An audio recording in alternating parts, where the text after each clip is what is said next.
able to, be mobile on your own or get in and out, and you have to depend on people, there's that power and control. They have a little bit more control over, where you go and when you go, that can make you a little bit higher risk. New research is indicating that ageism is really adding to the mix. The fact that we don't value older adults in our society, and we want to put them on a shelf, so to speak. We've seen some of that we've seen lots of it through the COVID experience. So, that is making us much more vulnerable, and we really have to do something about not tolerating ageism, because that's a huge risk factor. So as a person in our community, is there any suggestions on how we can go about preventing elder abuse? Maybe if it's not happening to us, but maybe in our community, and is there ways that we can reach out as an individual person? In terms of, I think awareness is the big key to prevention. Definitely. Making sure that people are aware that it does exist, and not so ready to sweep it under the rug as, oh, that's that person's private business. Take some of the tips that we've talked about today and have a dialogue with that person, and don't be upset if they don't want to talk about it at that moment. I always think of it as getting your foot in the door. You set a piece, and if at any time they do want to take it to a next step, then they know that there's somebody there who genuinely cares. So it may not happen immediately, but I think that's a way to prevent maybe not the initial abuse, but potentially further abuse down the road. If you can support a senior in need through volunteering activities and keeping an eye on them, that's a great way to try to make sure that they stay safe. Just stay in contact is probably the best way I can say. Keep your eyes and ears open for the reality that is elder abuse. Right, great. That's a lot of information that we discussed today, Sheila. Thanks for all of that.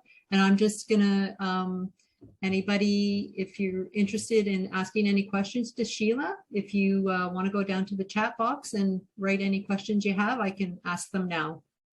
We'll just wait a few minutes here to see if anybody has any.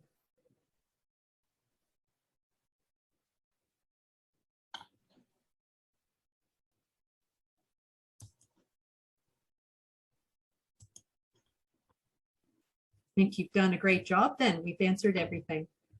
Wonderful. Yeah. So I hope that you'll include my contact information in case after the fact. There is, we have wonderful resources on our website to support more dialogue, but if anyone does. So I do have a question here. You can hear me, Sheila? I can hear you, yes. Yeah. Who is responsible for seeing that a will is followed? Your executor, actually. The power of attorney only works while you're alive. Once you pass, then it's the executor named in that will that is meant to enforce it. People sometimes think it's the power of attorney that does it all. The power of attorney is for living, to handle things while you're alive, and then your executor or executrix of your will carry it forth as you've deemed it to be. And the same person is asking, and if the executor of the will doesn't follow the will? It can be contested. Okay. Certainly can be contested in the court of law. If the executor decides that, this is what Mr. Smith said he wanted, but I want to do this. They're responsible for taking that will and making it happen as that person asked them to make it happen. They're not meant to invent their own way of settling the estate. So it can be contested, but that will probably take it to a court of law, whether that's. Okay. Does that answer your question? The person who answered that, we'll see if they pop up. I have another question here. What if an elder sees a family member as being in a position of trust, but the family member does not have a relationship and does not consider to be in trust position, does nor see the duty of assisting or advising? Wait a second, I'm struggling with understanding the question. Okay, what if an elder sees a family member as being in a position of trust? Yes. but the family member does not have a relationship and is not considered to be in the trust position. Okay. Yeah. So we have an older adult who has a family member that they believe, you know, could step up and be the person they trust, but that person doesn't want to take that role on. That the person who is viewed as the person of trust isn't seeing it the same way. Well, you know what? That might be a valuable thing for the older adult to recognize. If the person, you know, doesn't want to be that, I mean, it's great for the older adult to let that person know that they do trust them. And, you know, I don't know if they want them to take a more active role. If the person doesn't want to take a more active role, you know, the older adult can always ask why. But, you know, you don't want to force someone to do something they don't want to do, because it could lead you to victimization down the road, right? If they're not really in it for the right reasons, then, you know, is it really in your best interest? So I guess if I'm understanding the question right, which I'm not 100% sure I am, but I would say that if an older adult sees someone that they want to put in a position of trust, but that person doesn't want to be there, think long and hard about it. Okay, good. If you can find somebody else on the list. That's a good choice. Yes, yeah. And that sometimes happens in larger families, right? Where you've got, sure. Yeah.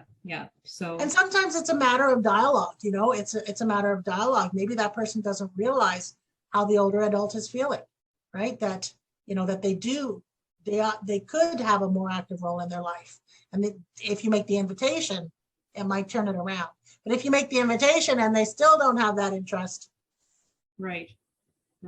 So do you know offhand, sorry, there's another question here, but I'm thinking of a question that I have that speaks to this. So if you are given the position of a power of care for an adult, personal care, and you don't feel like you want to do that because for very, very many reasons, do you have to accept that? No, you don't have to accept that. To be frank, if there isn't one named, it usually there's a hierarchy that it goes through. And off the top of my head, you know, if it's the wife that is not able to make her own care plan decisions, and there is a husband, that person would be next in line. And then it kind of goes down the list. But in terms of family members, so there is a hierarchy that exists because some people don't have one. So there's backup plans to that. But, you know, if you are the husband and you feel like you would be in this scenario that I'm putting out, and you feel like you wouldn't be capable of making good decisions, you may want a child who you think might be more capable. You know, you might want a dialogue amongst the three of you to say, you know, when something happens to you, my lovely wife, I won't be in the headspace to be able to plan for this. What do you think if we get one of our children to step up and be your power of attorney for personal care? Those kinds of dialogues can happen. But saying that, you know, if the daughter says, no, I can't do it either, that should be respected. Yeah, well, that's really good scenario. Thanks for that. I have another one here. Are the staff of a long-term care facility required to take any elder abuse prevention ongoing training / workshops? I believe that there's newer mandates now around that. We do a lot of education, or much more than we used to now with long-term care.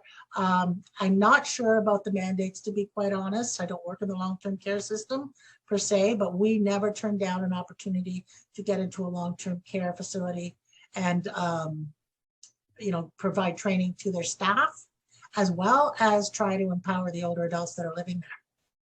Okay. And make sure they know their rights. Okay. We've also worked with resident councils in retirement homes and family councils in long-term care. So, you know, we try to provide education across the scenario. So mandates, I think there are some, but I wouldn't be able to quote what those are. Okay, thank you for that. Okay, I'm just going through here. I'll just give another minute here to see if any more pop up. Okay, Sheila? Sure. Yeah. I'm just scrolling through the ones that we have looked at.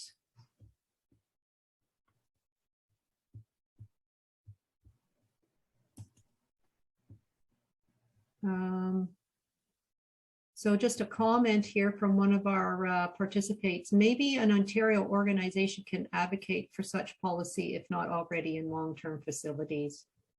A good point. A good Yes. point for sure. Yeah. For sure. We certainly do a lot of advocacy work around trying to prevent abuse of older adults. But saying that, it's the Ministry of Long-Term Care that makes those mandates. So, we're funded by the Ministry of Seniors and Accessibility, but not that they don't talk to each other. But those mandate, the Ministry has of Long-Term Care, I'm sure is working towards tightening those up with recent past experiences, but there's always a role for advocacy. So thank you for getting that back on the agenda. Yeah, that's great. Thanks for that last comment, one of the viewers. So once again, I'll just wait to see if there's any more. Good questions. Great information, Sheila. Wonderful questions.